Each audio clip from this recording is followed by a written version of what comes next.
Motion in straight line motion जो first chapter आएगा हमारे पास, उसमें कुछ ऐसे क्वेश्चन है जिसमें वेक्टर के कॉन्सेप्ट का यूज होगा। अच्छे क्वेश्चन है वो, एनसीईआरटी के भी क्वेश्चन अच्छे क्वेश्चन है। ठीक है, स्केलर बेसिक डिफरेंशिएशन, उससे पहले हम वेक्टर का एडिशन सीखेंगे और कई सारे चीज़ें हम सीखेंगे। अगर पहले देखा जाए वेक्टर है क्या, तो जैसा अभी आप कह रहे थे कि इसके पास दो चीज़ें हैं, कौन कौन सी? फर्स्ट है मैग्नीट्यूड, ठीक है ना। ये मैग्नीट्यूड होता क्या है ये आगे भी देखा जाएगा, लेकिन फर्स्ट इसके पास मैग्नीट्यूड होगा। सेकंड क्या होगा इसके पास? डायरेक्शन होगा, ठीक है ना। लास्ट में ये कहते हैं कि ये जो ऐड होंगे, जो वेक्टर्स ऐड होते हैं वो by using vector law of addition से होते हैं। मतलब वेक्टर लॉ ऑफ एडिशन आपको ध्यान में रखना होगा। समझने के लिए जरा एक बात समझिएगा ध्यान से। स्केलर जैसे नंबर हम ऐड करते हैं, 2 + 2 बोल दिए 4, ठीक है ना। मास को ऐड करना, हमने बोला कि 2 kg में 3 kg हमने और रखा, आटा रखा, मान लीजिए एक कंटेनर, उसमें 2 kg आटा पहले से था, 3 kg और रख दिया हमने। आप उनसे पूछेंगे कि 3 kg किस डायरेक्शन से रखे हैं, ईस्ट फेस करके या नॉर्थ फेस करके, ऐसा कोई क्वेश्चन तो है नहीं। यानी सिंपली ऐड करने हैं, 2 kg को 3 kg में ऐड करने, 5 kg आंसर हो जाएगा। यानी आपका सवाल ये नहीं होगा कि आप जब ऐड कर रहे थे तो 2 kg और 3 kg में क्या एंगल था या किस डायरेक्शन को फेस करके आपने रखा था, क्योंकि मास हमारा स्केलर क्वांटिटी। बात समझ में आ गया? कुछ ऐसे क्वांटिटी होते हैं जिन्हें वेक्टर्स बोलेंगे।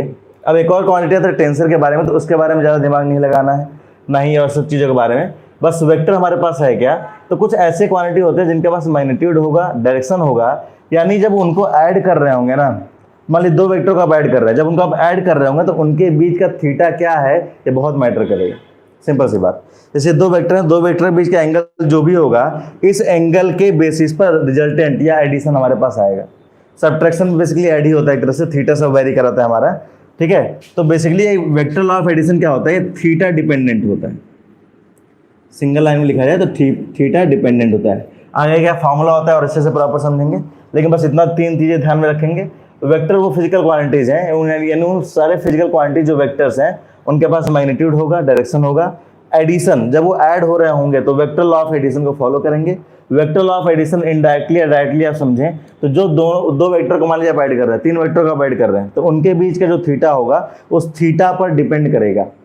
अब वेक्टर के बीच का एंगल कैसे निकालते हैं वो भी हम आगे स्टेप बाय स्टेप देखेंगे, लेकिन इस पर डिपेंडेंसी इसकी है। अगर एग्जाम्पल पूछा है तो क्या होगा एग्जाम्पल वेक्टर का? क्या पढ़ते आ रहे हैं एग्जाम्पल के फॉर्म में अभी तक? क्या फोर्स पढ़ते आ रहे हैं? हाँ या ना? ठीक है ना। और कुछ मोमेंटम और भी बहुत सारे हैं, ये सब हमारे होगा। डायरेक्शन होगा मे बी, डायरेक्शन होगा मे बी, जैसे करंट के पास होता है, करंट के पास होता है। एडिशन की अगर बात करें, ये 2 स्केलर या 3 स्केलर या 4 स्केलर को जब ऐड करेंगे तो कैसे ऐड करेंगे? सिंपली इसका अलजेब्रिक एडिशन होता है। कैसा? अलजेब्रिक एडिशन होता है। अलजेब्रिक एडिशन क्या है? जैसे 2 और 3 सिंपली लिखा हुआ है, ऐड करना है, मास को ऐड करना है, तो आप ये नहीं पूछेंगे दोनों के बीच में थीटा कितना, ना ही कोई मतलब है उसका, यानी 2 + 3 सिंपली 5। तो हो जाएगा एडिशन। जब आप करेंगे तो अलजेब्रिक एडिशन होगा। और इसमें जो आपका करंट में स्केलर में जो सबसे बेस्ट एग्जांपल आता है, आदमी कंफ्यूज होता है, बार बच्चे कंफ्यूज होते हैं, वो है करंट को लेकर के, ठीक है। बाकी आपको पता ही है मास, लेंथ, ठीक है, एटसेट्रा।